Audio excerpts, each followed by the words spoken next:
I can live a very long time without getting in an airplane or even a car and still have a happy life. But you can only live about 2 or 3 days without a good water supply. And so water is critical for life. And the most easiest to reach supply of fresh water is in our streams and lakes.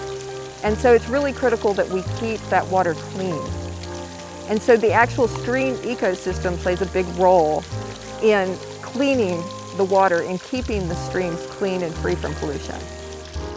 So this is stream restoration. It's a graduate level course on how to rebuild stream ecosystems. Today they're doing a visual assessment of the stream channel.